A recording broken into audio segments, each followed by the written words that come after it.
want to thank everyone at Candelas for opening their workshop. You know, we got a VIP exclusive peek at the workshop because it's a family secret how they create those guitars.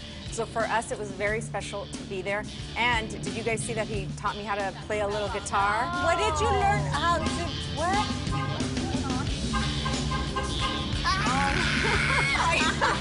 Wow, he just, hi. Oh my gosh. I thought it was an earthquake. Another California tradition. Oh my God. This is a drive-through show, I think. Danny Trejo. It's so good to see you. Come on over. Come on over. What's happening? How are you? Oh, nice Wow. I know. Nice seeing you. Died and went to heaven or what? Welcome to heaven. Right. God bless. Hi. Thank you. Heaven, I'm kidding. Wow. My God. So good. And you get the best seat in the house. You get to be in between all of us.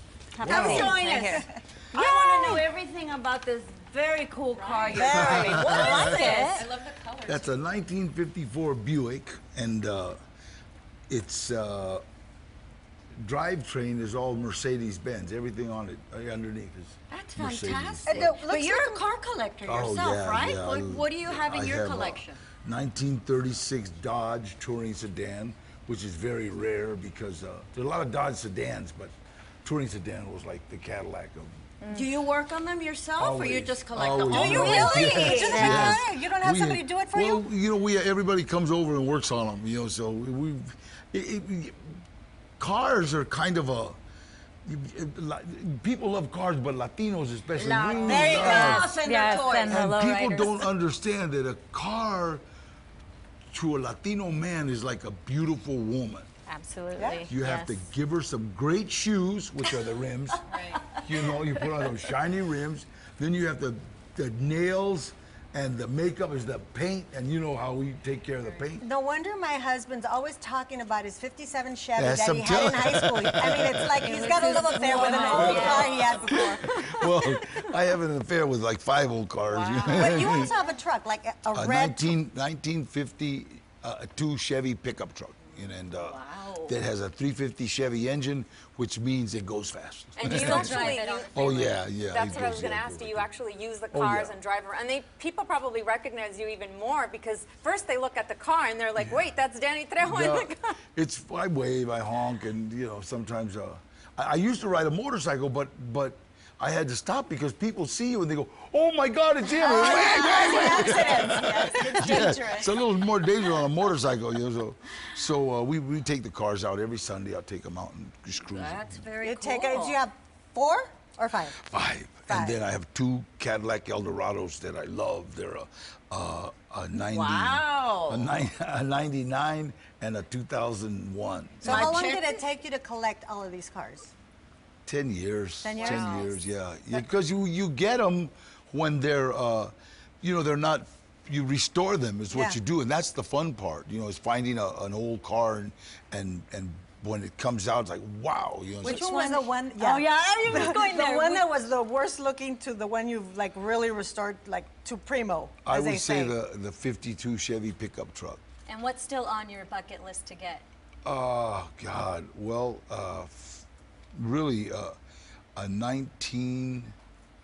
1967 Cadillac Eldorado. Wow. The one with the real long front end. I love Did you them. check out Rita Hayworth's Oh Cadillac yeah, here? you Is kidding? that I did. fantastic? I sat in it. I just fantasized. Take a picture. As you sat there, you go, "Oh, Cancino's Rita used car. to sit here, right?" Yeah. So do you have like a special connection with one specific car, and if so, why? Or do they You know what? all? I It's kind of love like 'em. children. Yeah, they're all, I love them all. How Do you, I get how to you pick which one you're gonna anyone pick you me want, up in? anyone you want.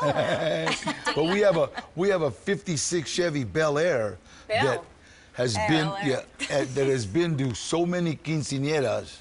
Because everybody I know, hey, my daughter's having it. Will you come? Yeah, so we take You don't it. rent them out. You just actually No. let them roll them out. You could. You could make a living on it. Well, Danny, you are a multifaceted man. You're obviously very good at acting. You're passionate about cars, but you're also passionate about charity work. Oh, yeah, Talk to us yeah. about Walk on Water. Well, Walk on Water is an organization that teaches kids with autism how to surf, and what it does is autism is a family mishap. It's not, I don't know how to say, but it affects the whole whole family. of You know, even your course. siblings, you know, because you all of a sudden you have this brother and sister, or that, and so what this does when you take your kids to walk on water, what it does is it gives you a rest. You get a day at the beach. They completely take the kids and show them how to surf. They're with them all day long, and it's like it just. I mean, you see moms sitting on the beach just crying because they haven't had a day like this in years. So it's more like therapy for the parents. For the whole family. For the whole Yeah. family. Yeah. And That's then wonderful. they're teaching the kids how to surf, but then the siblings also. It's not just for the children with autism, it's for their siblings. So everybody learns how to, so all of a sudden to where you couldn't do things with your autistic brother or your autistic, all of a sudden you're doing this. And I love that connection with nature. Absolutely. It's not technology, it's water, not indoors, it's outdoors, enjoying the beach, the water, like you said, with family. And I'm curious, why did you pick that specific charity? Well, I've always loved the beach, and my kids, they grew up in Venice, so they were like close to the water all the time. I have a big tattoo on my back with my kids playing in Venice Beach and Diosito watching over them. And so and it's like, so I've always had that connection. And then the beach, it's so amazing. It's like, I mean, I grew up in Pacoima, right, San Fernando Valley, and I don't remember going to the beach. I don't, very few. So when you get some kids and take them to the beach, it's like a new experience. And this is sometimes when I'm dealing with kids without just, you know, at-risk kids or whatever that means, gangbangers, I take them, gang them to the beach, and they're like, wow, they've never been to the beach. There you go. You know, That's a good start to And it. it's It's free. amazing. Going to the beach is free, You right? got to remember, I've taken kids from Pacoima, San Fernando to Reseda, and they go, well, where are we at now? That's only like 8 miles away. And you do a lot of work with kids. I mean, I know that you go into detention homes and at-risk kids, and you talk to them about, you know, their lives. Juvenile halls, And you as an example, because that's where you came from. Yeah. It's funny. It's like I go to Silmar Juvenile Hall, and I always tell them, you know, that I was in Juvenile Hall. You were in Silmar. I said, Silmar wasn't built. I was in Eastlake, you know, which is down, you know, Los Angeles City Hall, Juvenile Hall. But there's immediately that connection. We'll listen to you because you've been here. And it's not that people that haven't been there can't help them, because they can. But the biggest problem talking with kids is that first you have to get their attention. And that's a problem because they have none. And then you have to keep their attention, which is impossible because of number one, they have none. And they really respect you because coming from where you came, I mean, you're an ex-con who got into boxing, and that got you into the business, and now they look at you like they already respect you because of that, but there's more reason to respect you because of how you turned your life around. Because you're machete and they're scared of you. Well, you know, the thing is that anybody can deliver the message that I deliver. The message is stay away from drugs and alcohol, and education is the key to anything you want to do. The only problem is that they're not listening. Well, when I walk onto a campus, I have their attention immediately, not just Danny Trejo, but the guy from Spy Kids, the guy from Heat, the guy from Desperado, the guy from Blood In, Blood Out.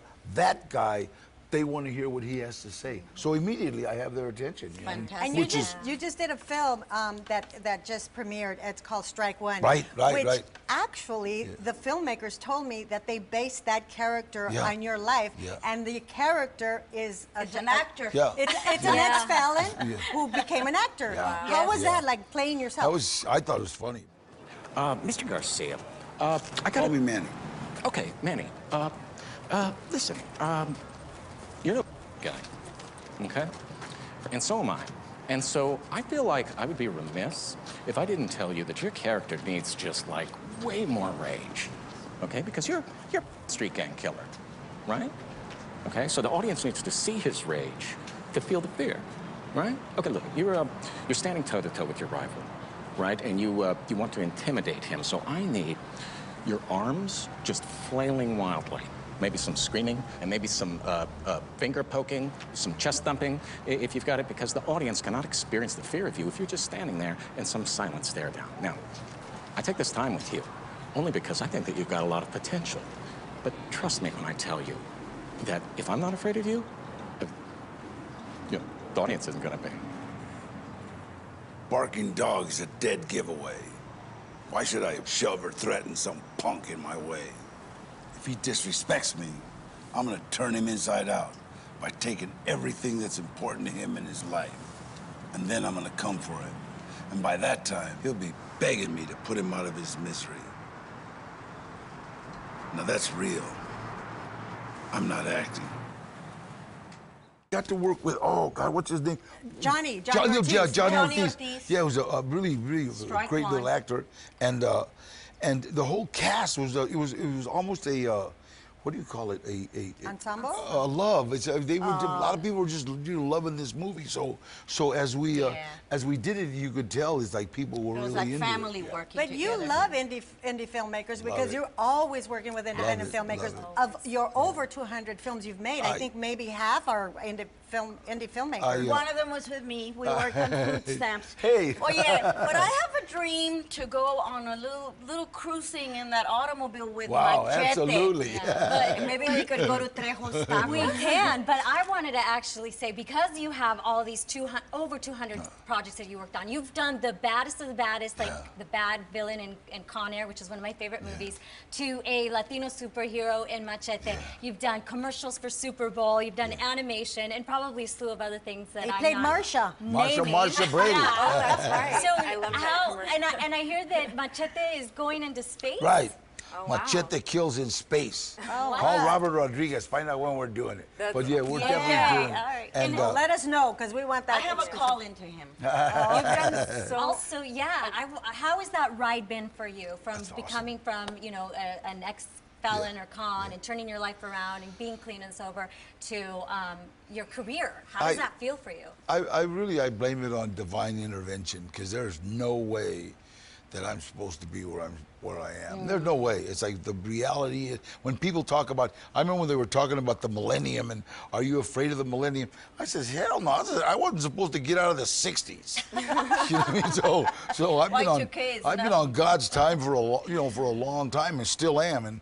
And so every day my deal with God is I will do whatever I can for my fellow man. You also take the time to sign all the autographs and take all the pictures for your fans. That's something I know about you. And I want to congratulate you, because you recently received the Lifetime Achievement Award, right? Yeah, so yeah. you're an awarded From the Hispanic 100 Hispanic Yeah, Heritage yeah. Foundation, which is a really And wonderful yeah, foundation. you know what? I always say that there's only two kinds of people in the world.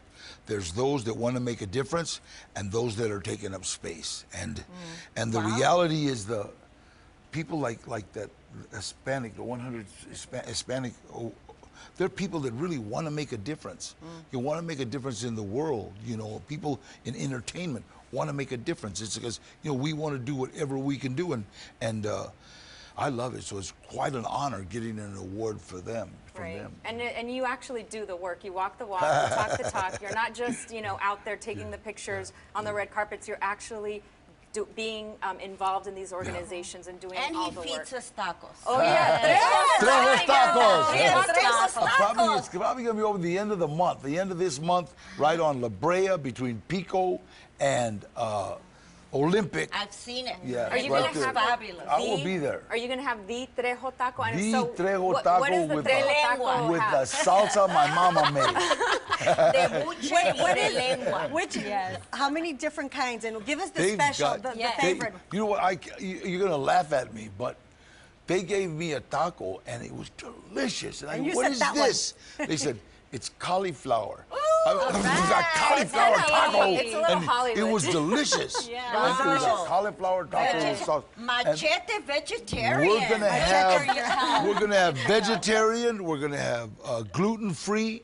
We're gonna have every healthy, and we're gonna have carne asada.